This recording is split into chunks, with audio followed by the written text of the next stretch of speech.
Like many towns founded in the 1800s, Oakland, Nebraska was founded near a source of clean running water. Like the Native Americans that occupied the same area for thousands of years, the early settlers used the Logan Creek as a life source. A creek the size of the Logan wasn't just used for clean water. It was also used for food, travel, and power for lumber and flour mills. Like most rivers, you must be able to take the good with the bad. And the bad side of the Logan Creek was that 1 or 2 quick inches of rain would put the Logan out of its banks. Massive floods in 1901, 1904, and 1906 caused thousands of dollars in damage to livestock, crops, and rail lines. In the flood of 1906, 5 to 7 inches fell in between Bancroft and Pender in just a few hours. The result? The Logan Creek went from a few feet deep and 20 feet across to 3 to 6 foot deep and a mile wide in some places. In the winter of 1906, it was decided by county leaders that something needed to be done. The Logan needed to be tamed. The resulting plan would not only aid in flood control, but it would turn the land in the valley from pasture land to profitable farm ground. Many comments were made, including local landowner H.A. Preston. He brought up that the valley needed better drainage, and a shorter route would ensure that. While overland, Lyons to Oakland was only a 7-mile trip. If you were to follow the Logan, it was 32 miles. It was decided that a large, straight ditch would be dug just to the west of the Logan's current location, at a cost of about $6,000 a mile. As this floating dredge continued its work just to the west of Oakland, the November 27, 1908 Oakland Independent followed the progress of the project. There are 8 men employed on the job outside of the cook. They work in shifts, so the machine is in continuous operation. They have constructed a ditch 2 miles long, 21 feet wide, and 9 feet deep. This is a distance of about 400 feet per day. The crews of the dredge live on the canal that they're constructing. The 3 rafts carry a dining room and a kitchen, sleeping quarters for the men, and temporary housing for the superintendent and his wife. Today, remnants of the old Logan can be seen easily from Pender to Yuling, while the new Logan is not just for runoff and flood control in northeast Nebraska.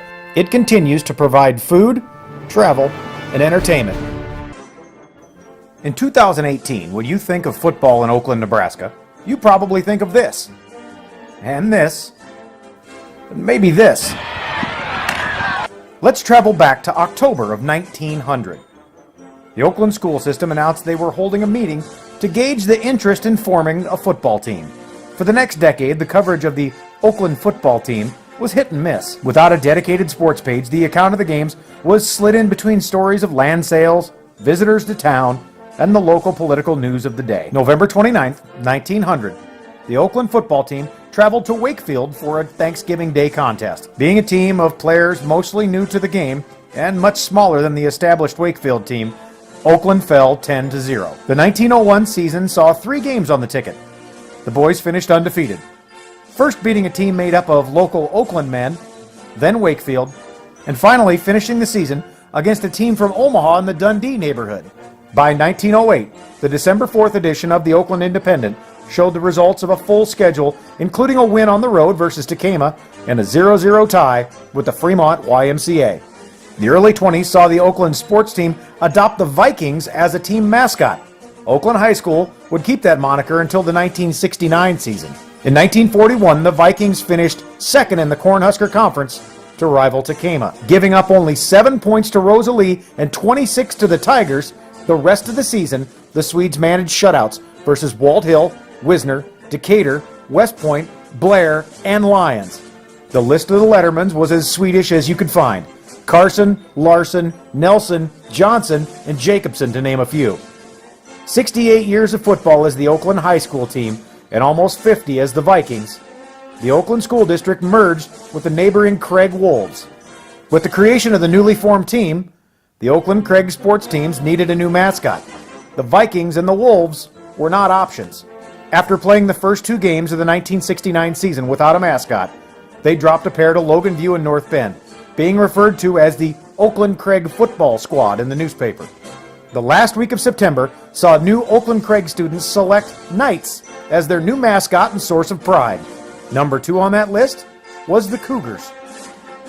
Also on that list was the Falcons the Warriors, and the Rebels. September 26, 1969, the newly named football team, led by head coach Bill Nelson, collected their very first win as the Oakland Craig Knights, defeating longtime rival Tacoma 20-12. That was just the first of 308 wins that the Knights have collected on their way to a 65% winning percentage over 477 games. As a matter of fact, they've only had 16 losing seasons and 27 seasons with 3 losses or less in 48 years.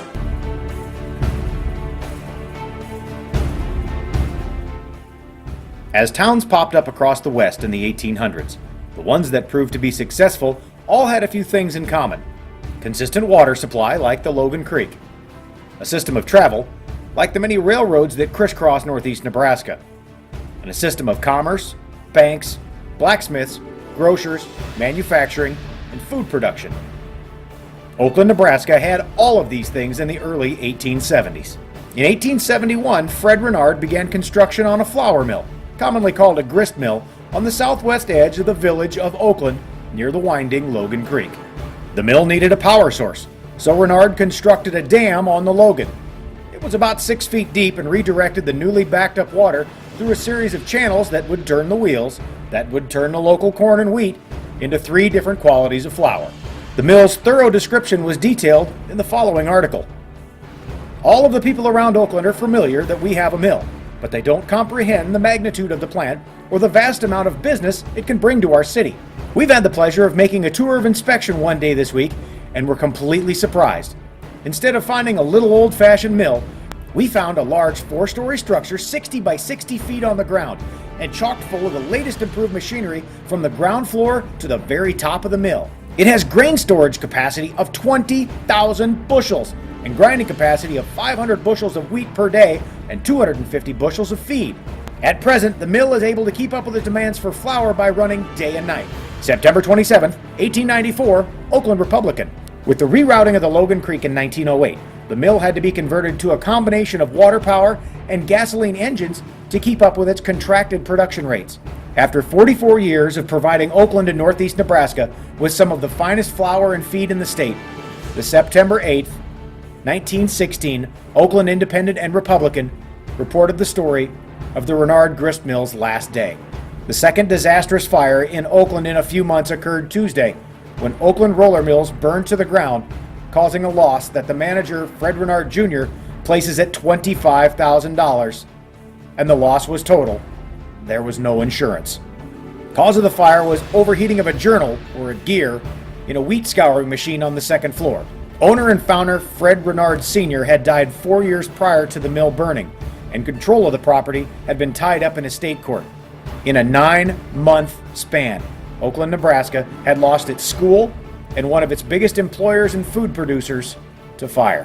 While the destruction of the mill is newsworthy in the 150-year history of Oakland, Nebraska, the mill and dam's location has been a source of confusion and speculation. After months of research, consulting maps and newspaper articles, including the April 22, 1921 Oakland Independent and Republican, the location can be confirmed with an 1894 plat map of Oakland and Burt County.